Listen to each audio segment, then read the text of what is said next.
Who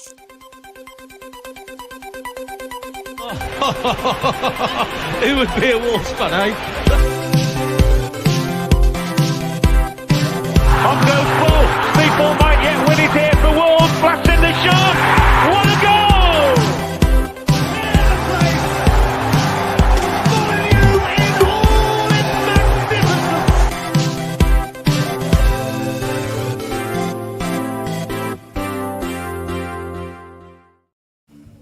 Hello and welcome everyone to today's episode of Wolves Fancast. I can't Adam and Eve it, boys. We're supposed to do a whole show about pre-season predictions, and literally one of the questions was going to be, will Lopetegui last the season? Then it was, is he going to last for a week? And I don't think he's going to be here by Wednesday lunchtime at this rate. Joining me to talk about the absolute shit show that's going on at Wolves this week, we've got Stu, we've got Tom, we've got Andy. Boys, I don't quite know where to start apart from Stu. Why are you wearing a woolly hat in the middle of August inside?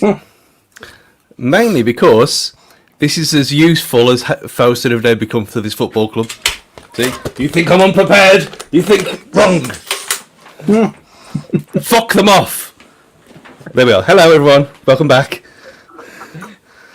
See, genuinely, I've got so much admiration for the lead-in for all of that, Stu, because you're literally wearing that woolly hat completely out of season because you know I'm going to pull you up on it. Yep. Just, you know, this is the sort of complex mental mind games that we should have been expecting from, you know, our head coach and boardroom to sort of operate in this kind of Cold War-esque escapades. You know what? I will. Before we start bashing them, this hat is remarkably comfortable. It ain't like last year's that shit scarf that didn't keep you warm or did anything at all. You could legitimately wear this on a cold day and you'd be absolutely fine. It is very, very well lined, but that's all they've got right all summer. Okay, so let's get right into it, boys, because it's been it feels like this has been a culmination. This has sort of been building up pretty much since the end of the season, if we're going to be honest, but particularly over the last couple of weeks. And essentially, this news felt like it came out of nowhere. That Alex Cook broke the story that Wolves had been speaking to none other than Gary O'Neill about potentially coming into replace Wolves after informal 3-hour talks, was it? Which I feel is quite long for an informal talk, but that's just me. And then it seems to have sort of snowballed from there, really, to a point where I think the rumours have been circulating today that Lopetegui's been in Wolves, he's been in Compton at training ground, but it's felt like an exit interview. There's been lots of rumours, lots of hearsay, lots of the word allegedly, which I'll somewhat steer away from. You know, for example, Jeff C is allegedly in China at the moment. Allegedly, Lopetegui had already handed in his notice on Friday, apparently. But we'll stay away from that anyway. This was always sort of going to happen, wasn't it? It was always going to end in tears from the moment it began. There's nothing to say. It's for something. I mean, when I've read that yesterday, it was like, okay, that just sounds ridiculous. But then the more you think about it, you think, where would that name even come from? What if anyone was linked? You go up to Scotland and get Beale again and all that stuff, and you look at the hit list or the Portuguese like Conceição and all that stuff, and yeah, and AVB and the usual suspects. But Gary O'Neill, for talking to him for the entire length of Fellowship of the Ring, which is an ordeal. What, but Gary O'Neill or? Well, yeah, obviously we'll get into him later. We can talk about films on a different podcast, but it's just beyond belief, even for Wolves, that Lopetegui, we know the Gully's forced him out, and this is what his win for the year. But to be replaced by Gary O'Neill is, I don't know if it's shocking because we know how inept they are, but it's just I don't know what to say. I don't know what to say other than it's ridiculous.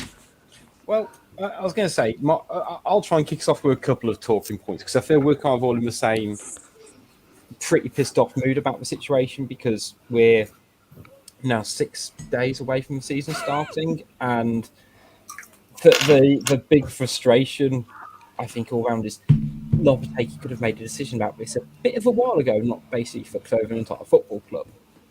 And I think that I've been trying to work out who is most accountable for this, and ultimately it's the club rather than the man. But if we talk about Lopetegui to start with, I mean, going into this, we knew he was a man who was, more flaky than a 99. He turned us down several years ago. He had all of the stuff going on when he took the Spain job. When he took the Real Madrid job when he was at Spain. And then he was a bit slow to actually take the job at Wolves in the first place. This is a man who I feel like there's always that sort of somewhat questionable integrity compass, so to speak, in terms of actually what he wants to stick to. But leaving a project, leaving a club a week before the season starts, that's just poor, right? There's sort of such a lack of plan with that, surely. Go to them first, because I've got things to say about it. He's been playing this game since the last game of the season, though, hasn't he? It seems like he's wanted to be sacked since the last game of the season, constantly talking to his pal, Guillaume, rather than talking to the club. I mean, they can both get fucked as far as I'm concerned. That is not the way you go about it, the way they've approached it. It's been awful. You know what? I do agree. I was going to say, I know we've had Guillaume Balaguer on the podcast, and he's very illustrious in his profession. He's a bit of a Richard Hammond, isn't he, though? Perfect description, isn't it? Yeah. But yeah, he's doing it to like raise his profile with his own podcast and stuff now, isn't he? So I think there's a little bit of that from Balaguer. But I just don't think it's the way he's gone about handling it is at all appropriate. Saw someone on Twitter earlier saying like if a player had done what Lopetegui's done, there'd be fucking hellfire. Mm. But for some reason, everyone's been sort of falling over themselves trying to support him. And it's probably only because like we want more players. If things were a little bit better, I don't think anyone would be sort of supporting Lopetegui. But he has spent a lot of money, and the fact that he's still pissing and moaning about not getting more money, it just, I don't know. What he's saying doesn't quite match the reality. There's definitely a frustration on the goalposts being moving, and I fully appreciate that. But Cunha was his signing. He was the one. He was his number one target that we shelled out 50 million on. So all of a sudden, if you're spending 50 million on a player, that's going to eat a massive chunk of your summer transfers. There's no way he could have thought, oh, I'll spend 50 million, I'll get in, João Gomez, I'll get in X, Y, and Z, and then they'll give me another 100 million in the summer. Even without FFP or whatever you want to call it, even without that looming, there's no way the club were just going to bend over and give him a blank checkbook. It just wasn't going to happen. So it feels like, yeah, he probably was lied to a little bit, but at the same time, I don't know how realistic his expectations have been here. Yeah, it's a bit. I mean, my whole thing was the fact that it's obvious that he has been lied to on a massive degree, and yeah, okay, you spend that money, but if they can magic this money out of nowhere once, why wouldn't you expect them to do it again? And I put that thing out earlier that. Literally 18 months ago when we were in Champions League hunt under Lage before he went mental, and he was asking for players and they said there was no money, and then literally that August you spend all that money on Guedes and Matthias Nunes comes in, and then literally 3 months later you spunk another 80 million at the wall. Where's it come from? It's there all along. It's just lies on lies on lies, and to be it might be a bit of naivety for him to expect that of this club and not doing his due diligence on Faust and how they've run the place since they took over. But in a way, I admire the shithousery of it all because, like I said when I was arguing with Russ on Twitter earlier, that no one in their right mind is going to walk away from 6 million quid. No one. It doesn't matter how wealthy you are. You're going to play the long game. If someone's fucked you over, we know how volatile he is. Like Rich said, he's proved that in the past more than once. So if you're going to get fucked over, and then you go talking to your friend about it because nothing gets resolved, and then still nothing gets resolved, I don't blame him. Yeah, it's a shit thing to do, and it's bad for us. But from his point of view, I don't blame him for doing what he's done. They're both to blame. They're both set of cunts, basically, at the end of the day. And we're now screwed. He did it for his staff as well, so the rumour goes, isn't it? Because apparently they offered him such an insane amount of money to come to the shit show that was last January. So they trolled out the red carpet. They offered him everything they could possibly to get him here to do the job to save it, which ultimately they did. But then the money's dried up. But then Lopetegui didn't want to literally walk, because then him and all his staff are walking away from the salary that apparently they've never ever seen before in their lives. Stupid money. So he was, I don't know, thinking about his staff as well. And obviously he's mercenary in his nature. You can just see that from his managerial career. So he's come for the money. He doesn't want to walk away from the money. Which, yeah, I get Stu's point. Not many people would walk away from that. But he'll get a job in Saudi tomorrow if he wants one, won't he? 1,000%. It's bound for Saudi, 100%. Yeah. It's got it written on the walls. My thought process is, if he leaves a week before the season starts, that's on him. I can't imagine his next set of employees taking too kindly to that sort of attitude. However, there's a special place on this earth that is a bit more carefree with those monastic integrity values that we can't share. But you're right, like, he signed a contract with the club. It's incredibly clear, as Stu says, the goalposts have changed, because if we're only going to be able to make one signing this summer, one first team player who could get in the mix, would it be for a backup right back? Yeah. Like, none of it makes sense. We could go on about the whole Alex Scott situation as well, that we had 20 million. But we don't have 25. And now we have, because we've got to pay him off at least, like Dan said earlier, it could be up to 9 million quid. So where's that money come from then? Because that counts towards FFP as well. So it's lies again. And I appreciate, our layman's terms looks at particularly transfer budgets from what we know from football games. Let's be honest, we view it how we view it from Football Manager and from FIFA, and every you get given X amount. And all right, I appreciate there's probably a little bit more fluidity within that, but it's no difference between having a budget at work in certain organisations and having pots that can be allocated to, and it might be shifted around a bit. But again, we were really good in the January transfer window.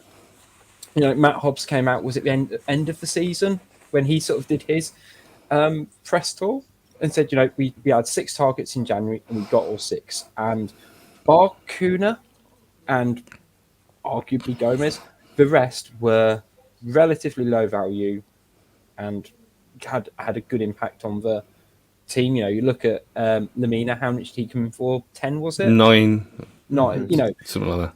So if we have that 20 million, this is going to sound really silly of me, sign 2 Laminas. There's surely, targets out there. But I guess if you look at a lot of clubs at the moment, you see what's going on at West Ham, who are about to spend a shit ton of money, I appreciate, and about to spend that Declan Rice money. A lot of teams seem to be a bit slow and seem to be a bit more cautious of upcoming financial impediments against them, whether it's profitability, whether it's FFP. But you do need to work within your means. And Lopetegui seems to just either not grasp it or, not want to play that game. And doesn't want to grasp it, does he? No. And unfortunately, and I think, I've said it before, the previous podcast I did, but, I sort of expect my head coach to coach players and improve them sometimes, and not just say, I can only make your team better if you give me 100 million. And this team does need investment, and it still does need investment, but I also still expect him to be able to do certain things with the resources that he has. And now, he can say, "Oh well, we're selling players without my knowledge. We're getting rid of players left, right, and centre." And I completely get the point that none of the players who we've sold were particularly integral to Lopetegui's plans. No, bar Nevers. They were all Bar Neves, second of string, which weren't they? I think, if we're being honest, did we not buy his replacement in João Gomez in January? You think so. If you look at it on just that microcosm of those two transfer players, you go, that's great work by the club. They're forecasting, they've done all of this, and they've brought in the next line, which is how it should be done. But just the narrative around it that Lopetegui's been drilling, that no, they're just getting rid of players at left, right, and centre. I don't know. There's a lot about how he has acted that doesn't sit right with me. But at the same time, he's also very clearly been shafted by a club who don't seem to know how to run a football club that isn't just running on feast or famine.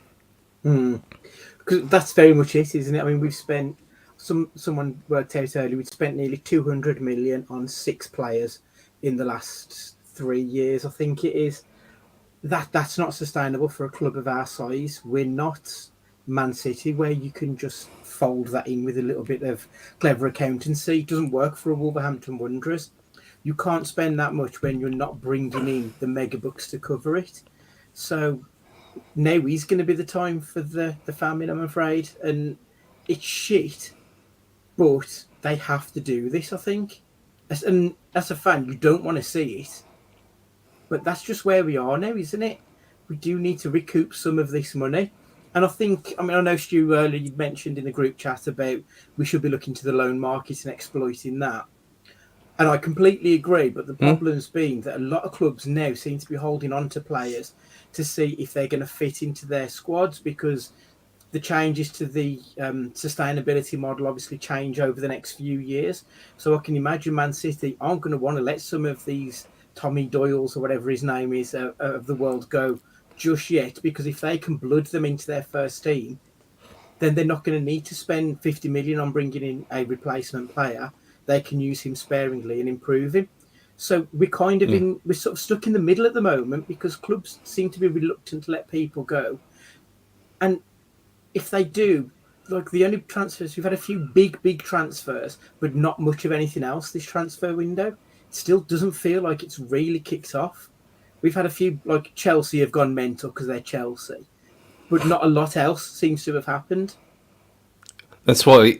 Well, it's another one of them things. Like you said, the clubs are holding on to them, and Man City in particular. I mean, like they did with Foden. Like they said, I think it might have been the Totally Football show where they said about Cole Palmer that they're doing with him like they did with Foden. But for everyone else, like you mentioned, then the guy they sent to Sheffield United, the ones who are clearly not at that level, they will send them out. But that's not going to happen until the last week of the window anyway, because that's what loans usually happen.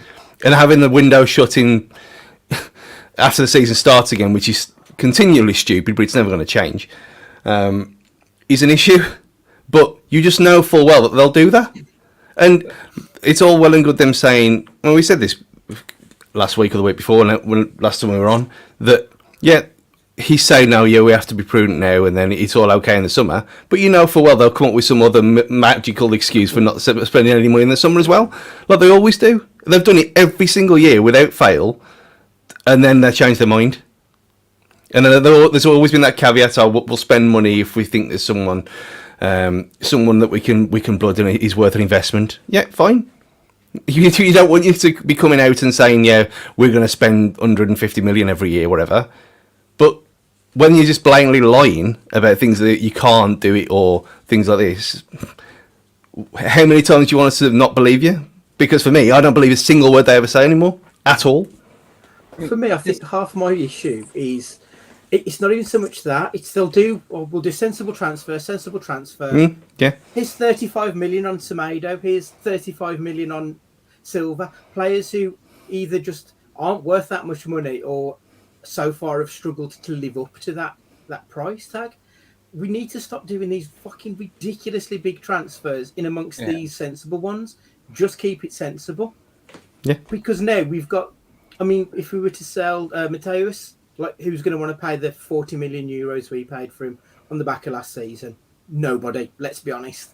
You're not going to get the 35 we invested in Silva. Semedo wasn't worth the money we paid for him then. He's not going to get that money back now. Obviously, we got rid of Raul, who we spent big money on. We got him, was it 33 we paid for him, and we sold him recently for 6.5. Obviously, caveats in age and injury record. But all of those big signings have been a fucking disaster for this club. That's Rich pointed out. Why is that? We know. Sorry, Andy. Yeah, but we know why those big deals are happening. There's one man responsible for those big deals, and that's the problem. He did us a favour in the Championship, he did us a favour in the first season, and now it's gone to shit, just like it did when he was at Valencia, and we were warned about this.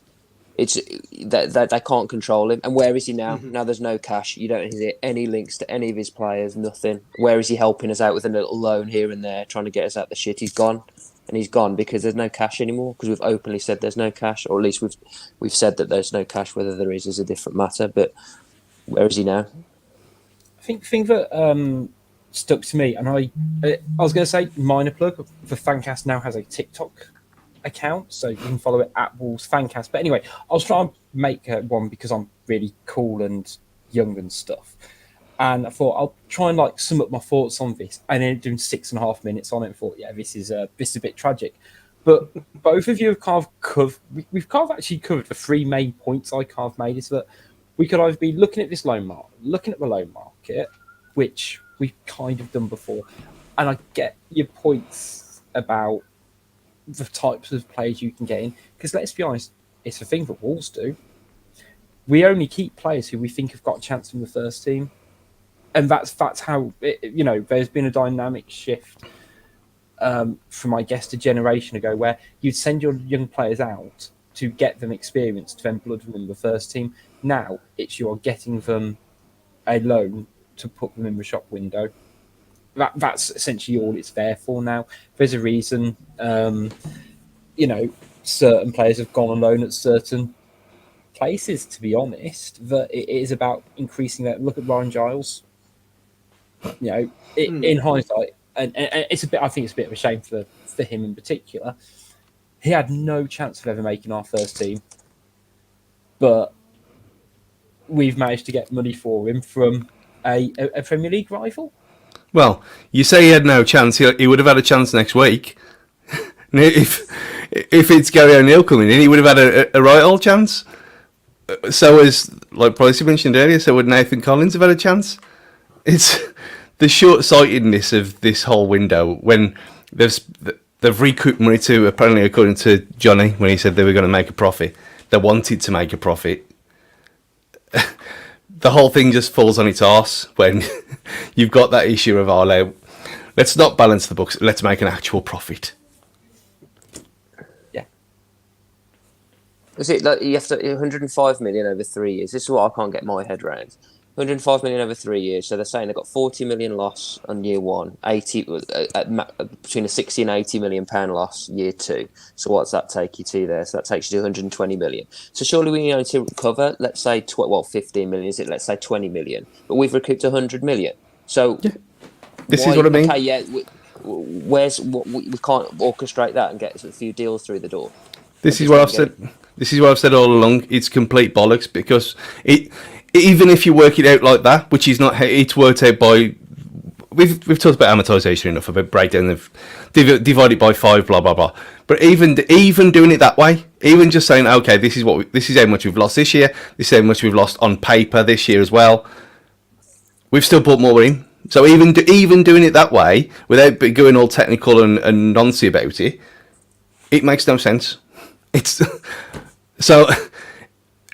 I think the fact that most people can see it as well is why it doesn't make any sense. And the only way it wouldn't make sense is if they're not putting any money in themselves.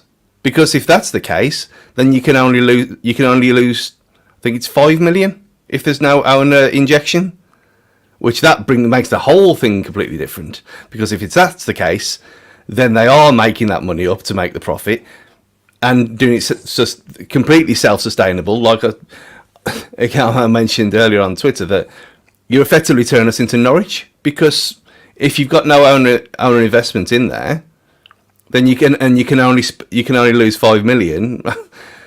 Then you're basically spending the Premier League TV money that you get every year, a few gate receipts, pies, but they didn't even sell Baltic pies last week apparently, so that's off the table as well. So what are you making that? What's that? 30, 40 million a year? It can't be done. Especially, well, it can be done, but you just get relegated again.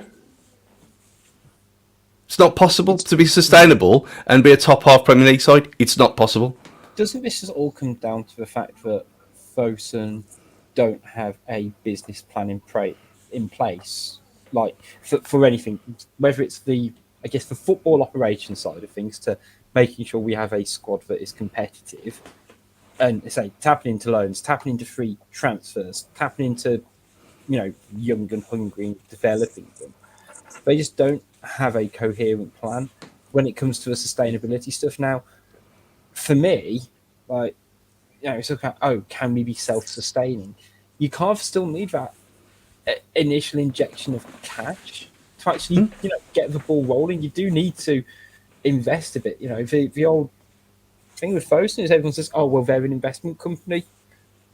Well, fucking invest in us then. If you want to see a profit on this football team, you actually need to hire the right people to bring in the right players to deliver you the right product, which is going to your higher league position and increase the value market of your players. And they've already more the point, though, isn't it? More the point is they're not. I think to be fair, I don't think you can level it. They haven't invested, because they have really.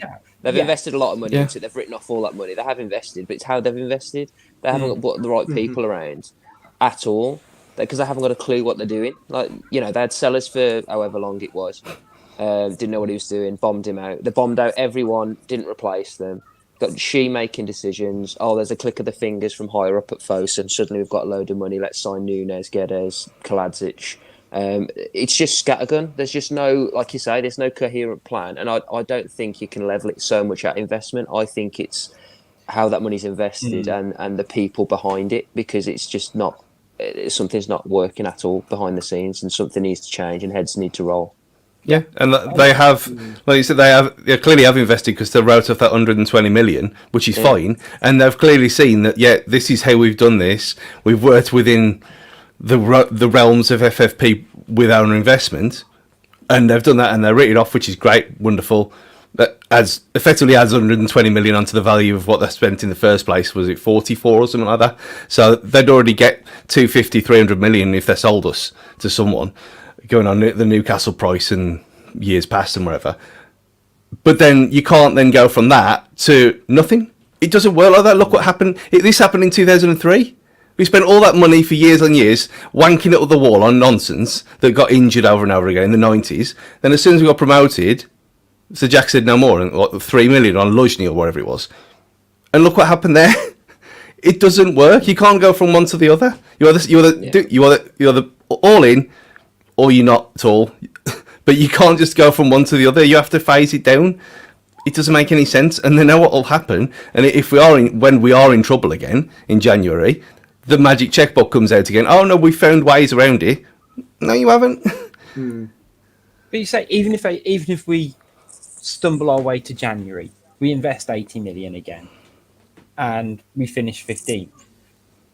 There is a strong likelihood that, as Tom said, well, we either won't invest in the right people, or we won't get what we need to back from it, and we'll be in the same situation in a year's time, saying, "Well, hang on, yes, it's great you've invested that 80 million. You've got a manager who's kept us up despite your own colossal fuck ups previously. But what are you going to do to push on now?" It's like I look at what's probably going to be our first choice 11 and go, "That's a decent Premier League side. That team can compete up to a certain degree in the league, but it's not going to do much more than that." And particularly if you've got this club under this regime to finish 7th place twice in a row after coming up, that is unheard of in terms of that level of success so quickly, and to replicate it. And then, all right, they'll hark back to COVID and I guess external market forces and stuff like that. But their inability to see that gap between 7th and 16th, and you could argue it's even lower than that. They just have not seen that all those other clubs are needing to push on as well. And unfortunately, in the Premier League, as much as probably any division, you can't stay still. If you stay still, you are going to get eaten. And that is essentially what has happened. You've got so many other teams who are just bypassed us with either savvy investment and savvy development and sales, or just spent the cash.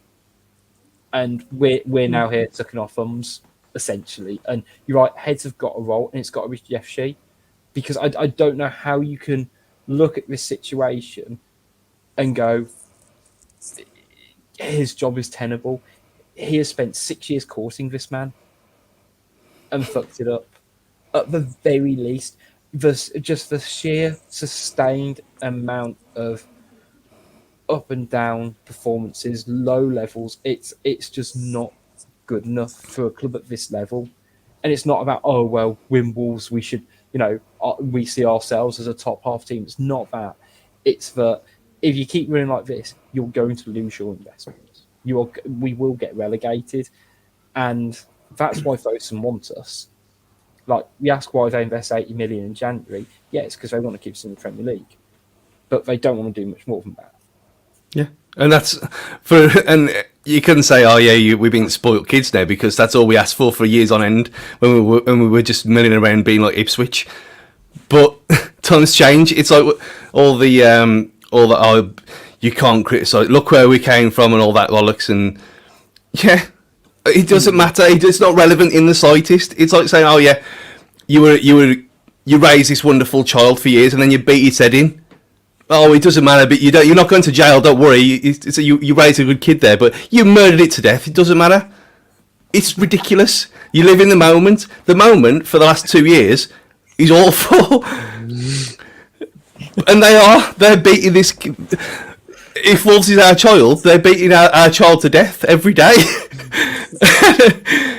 and I don't see how people can't see it. It's almost like they've got some kind of like gag reflex in saying no, and like you've got to draw a line somewhere. And if you've got people in the organisation, if you go on NFL talk for a minute, if you've got people in the organisation not doing the jobs, they got rid of, ain't they? There's no pissing about over there.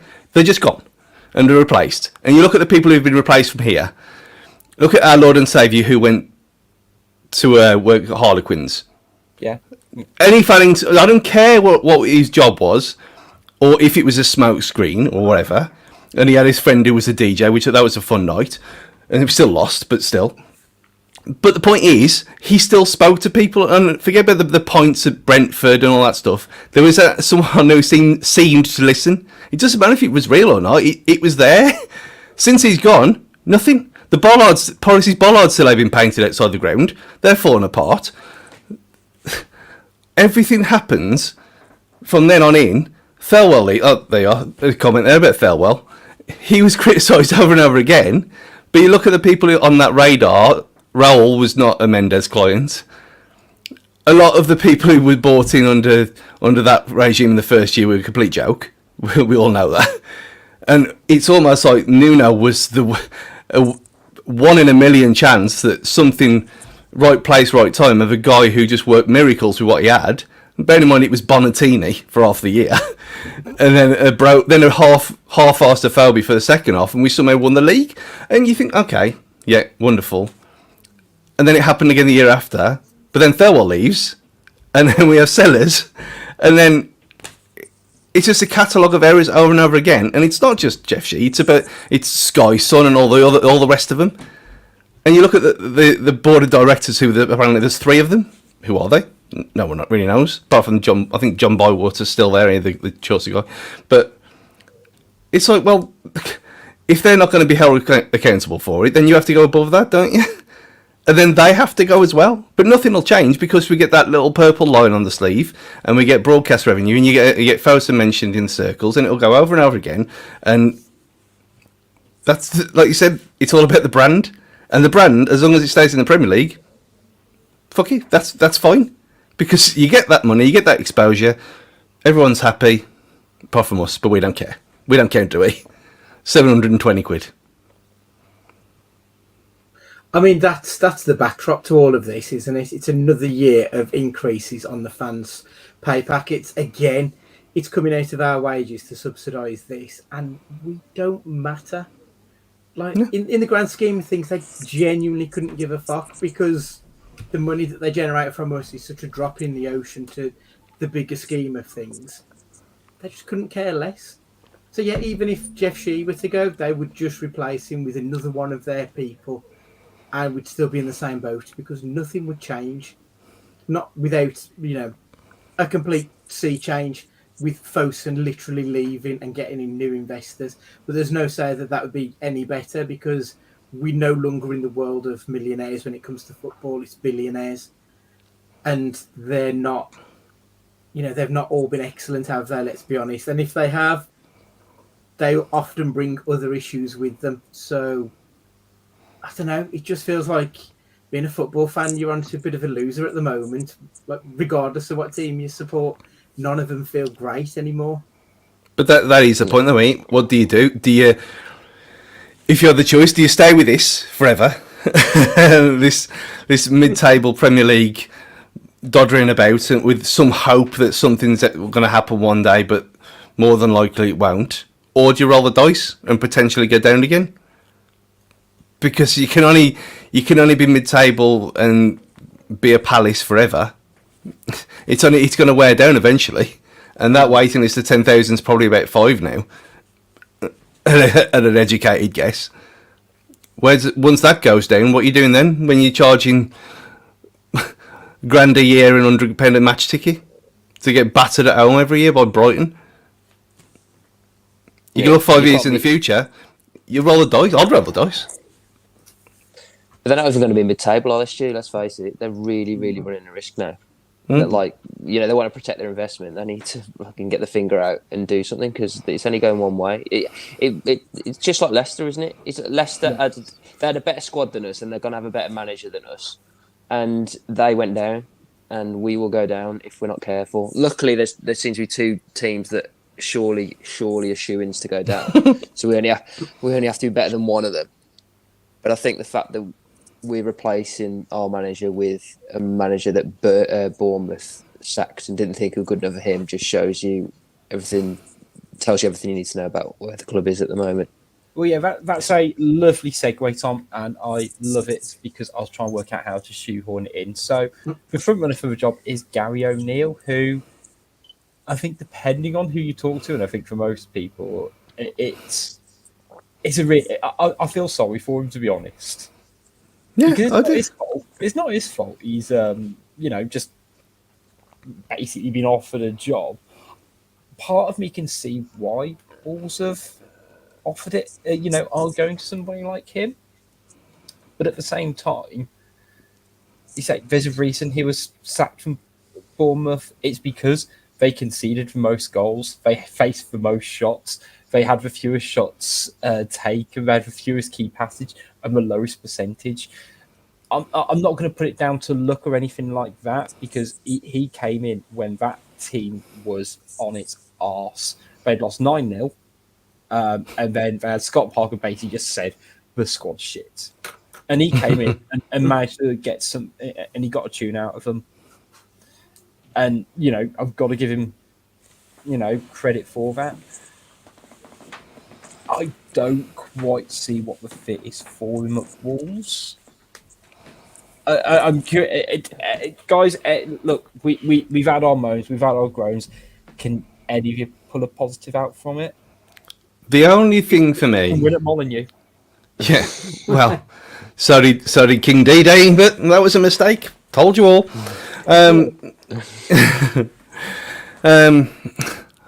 My only kind of wishful thinking behind it is, he did for Bournemouth what Lopetegui did here, and he had a job to do, and that was the best way he could do it with the players he had without a pre-season. The problem is, he's coming in without a pre-season, but they've already been coaching a certain way, so if, and it is a big if, that stuff last season was a means to an end, with players nowhere near as good as what we've got, and that is what he thought he had to do to keep them up, then fine.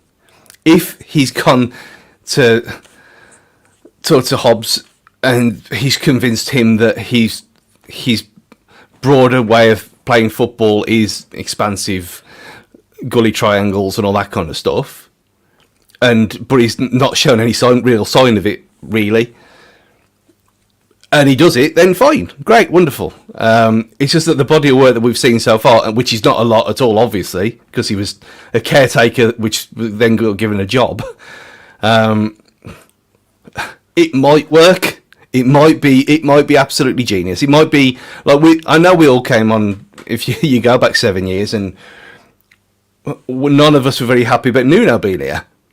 We looked stupid then, didn't we? So it does happen, and you look at things that look mental from the outside, and then it's a masterpiece. It's a masterstroke. But then for every masterstroke, there's a Dean Saunders. And this seems more like that than a masterstroke to me. Well, think of it this way. I believe, according to our friend Bez's husband, Ferguson have hired 6 managers in 7 seasons. I saw that. And Nuno was manager for 4 years. Yeah. Which I mean, is incredible, isn't it? It's... Yeah. I mean, we take the piss out of Leeds over doing stuff like that, but we've quietly gone under the radar doing just as poorly when it comes to our management recruitment. They've got it wrong time and time again, haven't they?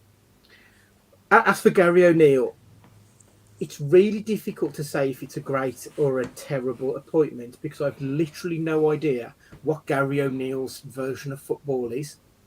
Because as Stu pointed out, all we've seen is, like 7 months worth of arguably the worst squad in the Premier League, just about scrapping to survival.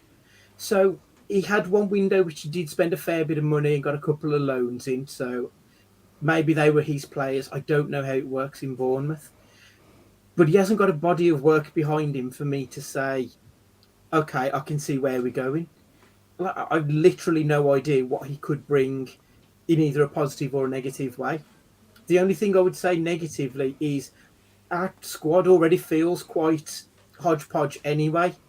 So bringing a manager in with 6 days to go before first game of the season to work with this bunch, just like he's on a bit of a hide into nothing, I suppose, which in some respects just gives him a free shot. But I don't want a free shot. I want to make sure that we survive and we look to the future. So I'm really at a loss with this one. The problem is as well, like it's obviously been leaked from the club. They wanted the fans to know that we're doing a bit of contingency planning. We've interviewed managers last week. And the name they've leaked is Gary O'Neill. Like that's not going to get the fans on your side, is it? If they said, we spoke to Potter, okay, fair dues. But yeah, I don't get this one. I really don't get this one. I mean, you could say, like, you look last season with Burnley, and how many people would have thought that Vincent Kompany would have done what he did there? And I know he'd managed a bit back in Belgium and wherever, but it hadn't been anywhere near as impressive as what he did there. And so it can work. As the last 2 days has gone on, there's literally no point in moaning about. If he's here, then there's no point pissing about. It's going to achieve nothing whatsoever if you're going to moan and whinge every time the ball gets hoofed down the line. What's the point? It's like like you said, Andy. It's a free hit for him. Everyone expects him to be shit. If he's not shit, then it's great. But the fact that we're in this situation is ridiculous. But you've just got to back the guy at the end of the day. I mean, he's been. You can't. It is very Saunders. Like you're offered a job. He's going to take it. If he's going to play that way, it looks brilliant. But yeah, there's evidence of it happening. I just don't know. And is that me trying to convince myself? Probably. But I don't know. Yeah, Andy, you raised a good point in terms of facts for name being leaked to the press, and all right, whether I throw my word allegedly or not, I think it's fairly apparent it's been leaked by the club. Does that not sit really badly with people because we've talked about Lopetegui using Balaguer and using sort of certain Spanish press as his kind of mouthpiece. I do find it really, really questionable ground for essentially your employer openly touting for your replacement and then feeding it to the media. And it just feels like it's just so horribly played out. I just find it so unedifying from the club to Lopetegui. It's so embarrassing from like a human, almost HR perspective, isn't it? Surely. No so one comes out of the unprofessional, situation isn't it? looking good. Nah, everyone looks like a dickhead in this scenario. Mm. the club, Yeah. Fosun, Jeff Shee, Lopetegui, Guillaume Balaguer, they're all a bunch of tossers. Really winding me up. But I mean, I've got O'Neill's record here from last year. So played 37, won 11, drew 6, lost 20, goals scored 41. So maybe they're matching his goals scored tally with ours to try and get a sort of a match. His points per game was actually better before January, which I found quite interesting. Without read too much into that, but like you say, it's a small body of work. But I don't know if this goes with Jeff Shee's challenger attitude thing. Just sack your manager about 6 days before the season, hire someone who's got 6 months' experience and nothing more, just to try and get that siege mentality. I don't know, but no one's got a clue what they're doing. Let's face it. I mean, it's so strange because bearing in mind how like we played in a friendly on Saturday, and we looked tidy, we looked good, we looked motivated, for want of a better term.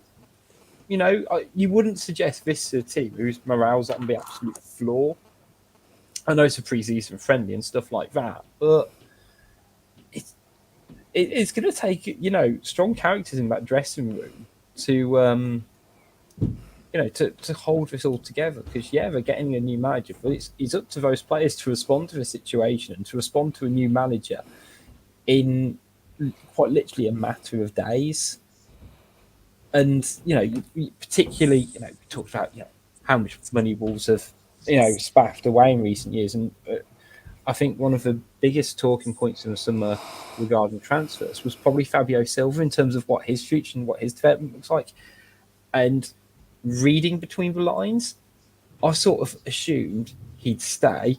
I believe we actually have some breaking news on the pod, guys, that the club and Julen Lopetegui have reached an agreement to part ways, ending his 9-month stay as head coach. We got breaking news. Exclusive. This is big. This is huge, guys. I feel like we now need to just do a new whole recording. Let's break halfway through. Well, he don't feed ChatGPT that one, did he? The little wanker. I mean, the thing that I drafted as a joke earlier on is better than that. Yeah. There won't be any thanks anywhere, will there? They thank him for his contribution. They've not gone for a corner flag shot or even a shot for stadium. I mean, to be fair, sideways profile of him for anyone who's watching our feed instead of theirs. Shocking. Well, realistically, what more does he deserve from him? He's been playing dickhead games all summer. He was never going to get a nice, warm thank you for everything. I'm surprised they ever just put no fuck off at the end of it. Because that's generally how the relationships ended between club and manager, isn't it? It's been frosty as fuck and they clearly hate each other's guts. So I'm expecting a podcast drop from Balaguer in the morning with more bitching and moaning. He's still got a better send-off than Adama did. I mean, what can you say? It is just absolute. What, are we now a new banter club of the Premier League? Yeah. Leeds are gone, aren't they? And Everton have picked up a bit. Everton have quite just gone under the radar. West Ham are about to sign people. Arsenal, well, they're always going to be Arsenal. Chelsea seem like they've got their shit together. Well, even Spurs still are a bit Spursy. Yes. I mean, yeah, but they're all Spursy. yeah, exactly. I mean, You've even got HLTCO has been tweeting about Wolves for the last few weeks. I know. And I say, you think... we've stretched out on a national basis, and I think that's always my fear as a Wolves fan, isn't it? That we've always got, like, over the last couple of years, you know, let's say a couple of years ago, Bruno Lage, when he was moaning about not getting players, that didn't seem to really kind of stretch into, you know, the national media. This has and this will. Losing a manager 6 days before the season starts ain't great. You know, it's gonna blow up. You know, if we talk about fucking leaking stuff to the media now, we're going to pay our asses for it now. Yeah, I mean, the one thing they didn't leak to the media, though, I don't know if this is in the running order or not, but this fucking squirrel. Yeah. What is this? You know what? Of all the things that they could do, just look at it. I don't want to be this guy. It's not that I like it. I do think, to a certain degree, we are holding on to nostalgia. It's an emoji. They've turned him into an emoji. Yeah, but that does make more sense, doesn't it, in the grand scheme of things? Like, I get it. Do you mean we know what they've done? Do you mean they've transferred into something that's really highly replicable for a young child to draw? Yeah, I get it. Like, I mean, don't get me wrong, I still want the 95 Wolfie with a massive fucking head, but like, I get it. I'm no longer, you know, fucking 10 years old or whatever, so we have to move with it. I mean, let's be honest, mascots in their inherent nature are weird. Well, There's something wrong with We had it, a really good one though. Well, now We did, yeah. We had one who'd fight people and stuff like that. Go listen to the Steve Bird episode if you can find it, guys. But it's Why has he got a squirrel's tail though? That doesn't. Stu's livid. He's livid. I mean, when Pricey showed us that, and I thought, no, Matt's done it, didn't he? Because he was in the ground first, and I thought that's surely a joke. That was part of the. Was it you, Andy, who said it could be the Arctic Wolf sponsorship thing? But then, okay, you understand about the emoji stuff. But then he turns up and he turns around and he's got a squirrel tail literally stitched onto his own back to stop it wagging around. Where's Wendy in all this? Well, this is what happens when, When you get a makeover, when you get a face. It could be a crossbreed. It could be a crossbreed between like a wolf and a squirrel or something. You know, him and Wendy have been up to something. I don't know. Well, I'll put in that thing. We know where it's a crossbreed of, and that thing in Shanghai. Never the same after that, was he? This is true. Oh, I can feel this pod taking a turn, boys. I really feel it can. I mean, yeah, I was going to say, as big thanks to everyone who's tuned in, to be fair, throughout this. It's been fascinating to talking about football, not the mascot's tail. Come on, lads. Hell, you must be a new listener here, my friend. Football's depressing. At least we're talking about something funny. More depressed. Yeah, I mean, it's going to be really interesting to see where the club go from here, to see if Gary O'Neill was just a soundbite that was delivered to the press, or whether they have something planned. And genuinely, we're hearing it's done, aren't we? At Fancast Towers, we're hearing it's a done deal. Yeah, this is. It's going to be an interesting time, the next week, isn't it? But it's fine. It's not like there's, people's general enjoyment for 10 months of year at stake. Yeah, I can't mutually terminate my fucking season ticket, can I? I'm stuck with this now. But they'll actually give you money back and more for your disgruntlement of the situation. What you need to do is mouth off in some sort of media, maybe like a podcast. Yeah, I'll get Guillaume back. Yeah, that's fine. And just dialing in now, can you imagine? I don't think he's coming back on this show, is he? Look, let's be honest, boys, it's a joke of a situation, and we're going to be left to snogs in the league for a bit. But in the one really small positive, and I was thinking, we talk about no one comes out well from this situation. Lopetegui hasn't come out well from this. It's not like he's getting to walk away with his head held high. Wolves, the boardroom haven't come out well. But who has? Podcasts. Have got content galore from this. And let's be honest, it's not going to stop here.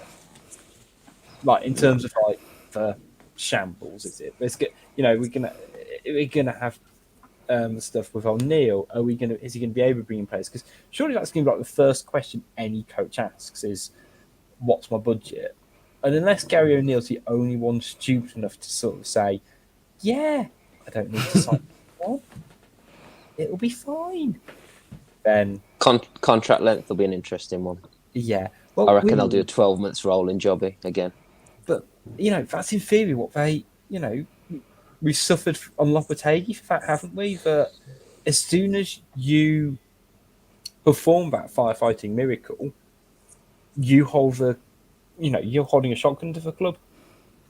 Because, say, well, you'll sign me for a 2-year deal. You might not like my methods, but I'll get the job done. And then, you've got to stick or twist, or you've got to deal with their personality in this case. So, I mean, it feels a bit awkward now because I said we were going to do pre-season predictions, and I feel like the club have sort of pissed on that bonfire a little bit. Out of curiosity, though, have your prediction? I mean, we had this planned for ages and ages from about Saturday, but we do. But genuinely, in the last 3 days, have your thoughts changed in regards to what you think will happen with Wolves this season in terms of, let's say, where we'll finish, or do you think it's now going to be very much dependent on what manager and what reinforcements we get in the next 3 weeks? I mean, if you go back to Saturday, I mean, I was the beacon, amazingly. I was the beacon of positivity all for the second half of last season, and I fully believed they would be fine when we were. And I did the thing when we put the tweet out about what your predictions of the year, and I said 11th, and mid-table, comfortably mid-table, no issues, but not really challenging for Europe was what.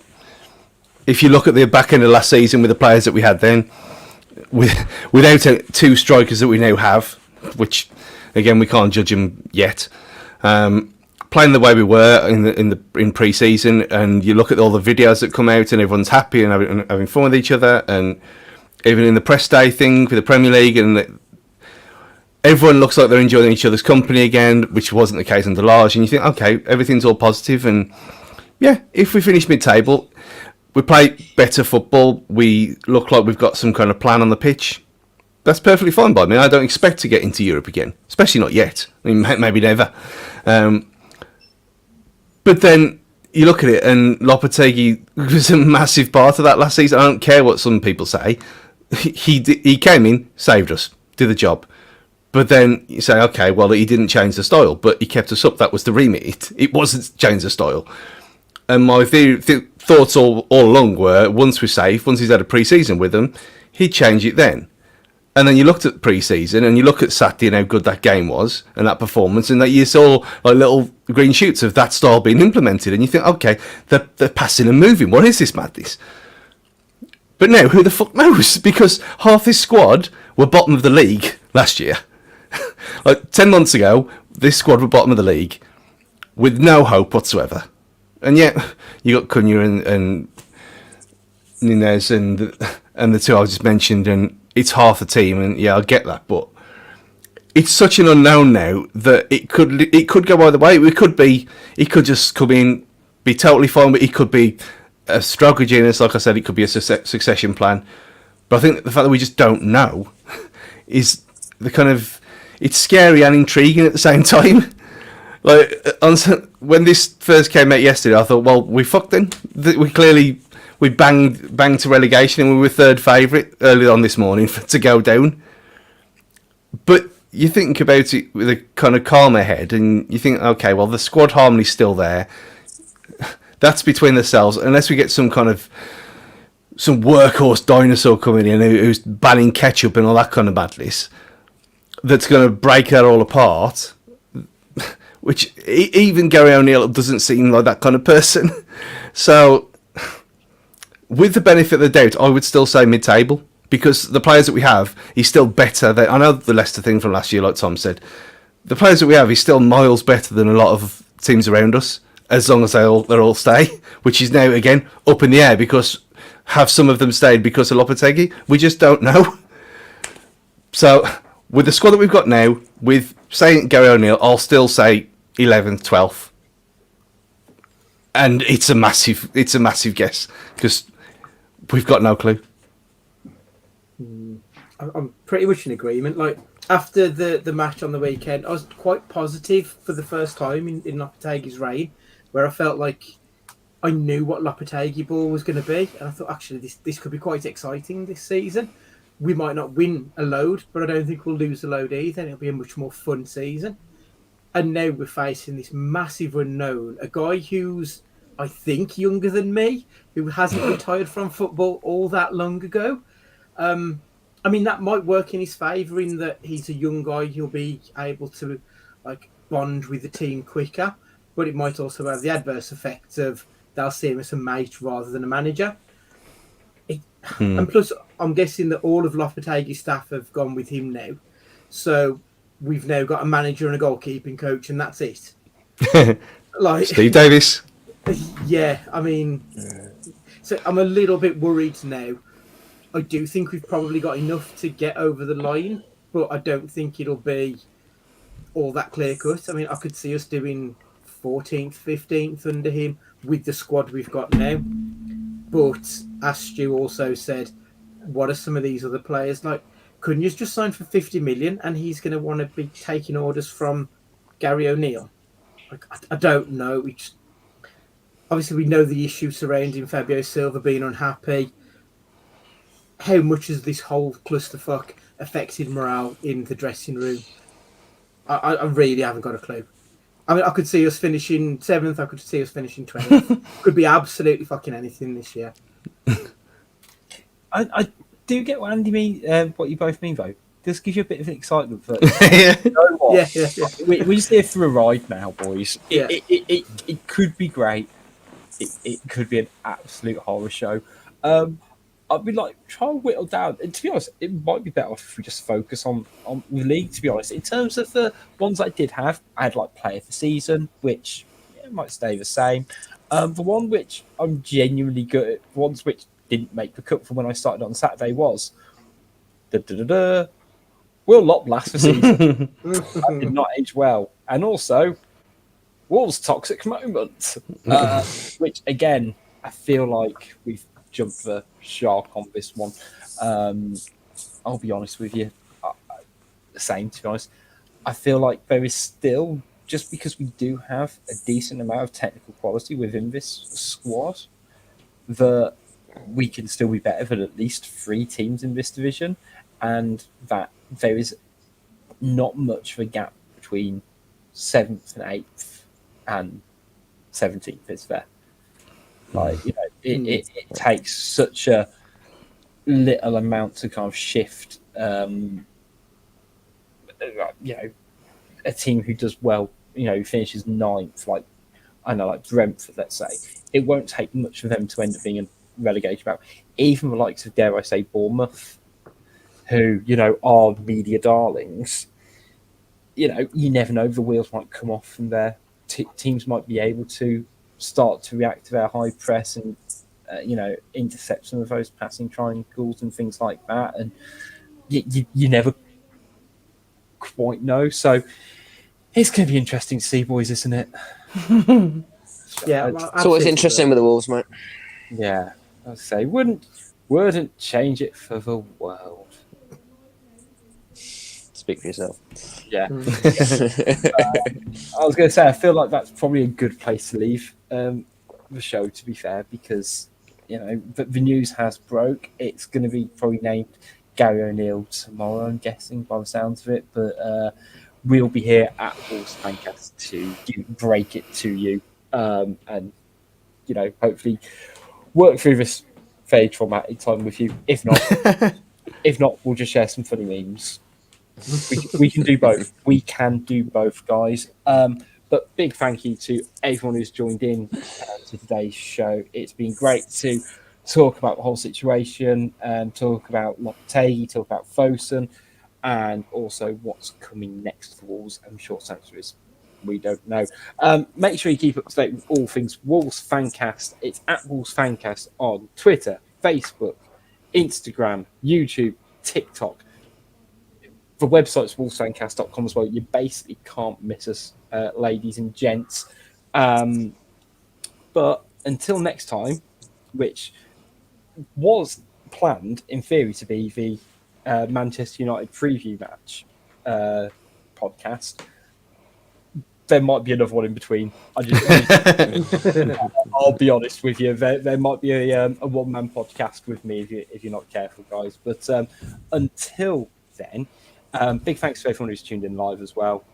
Big thanks to everyone who's supported us. We're now in season 14 of this mad shit that is Wolves Fancast. And you know what, guys? It's also my 10th season. I'm in line for a testimonial this year. And I thought, you know what? Yeah, we've done a charity match and stuff like that, which I've managed to not be a part of. I was thinking, do I want to do that? No. I want to do a podcast of like a Richard Hobbs 11 versus a Fancast Select 11 is what I'm going to do for my testimony. I've decided that I'm not going to stay on the fence anymore. My 10th year, I've got my feet under a rug. I can say what I like. You're gonna not wear a cardigan anymore. You know what? It's coming off. Oh, look at him! No, Dang. It's going to destroy it's going to disrupt the headphones of the audio. But maybe next week I won't wear my jumper. But until then, it's goodbye from Andy. Gary O'Neill's by my army. It's goodbye. See you guys. It's depressing, isn't it? I mean, it's Gone. Let's get behind him. Get behind him. Yeah. It's just really hard to say more than anything else. We've got no songs left now. We didn't talk about that. Yeah, We've got literally no songs to sing.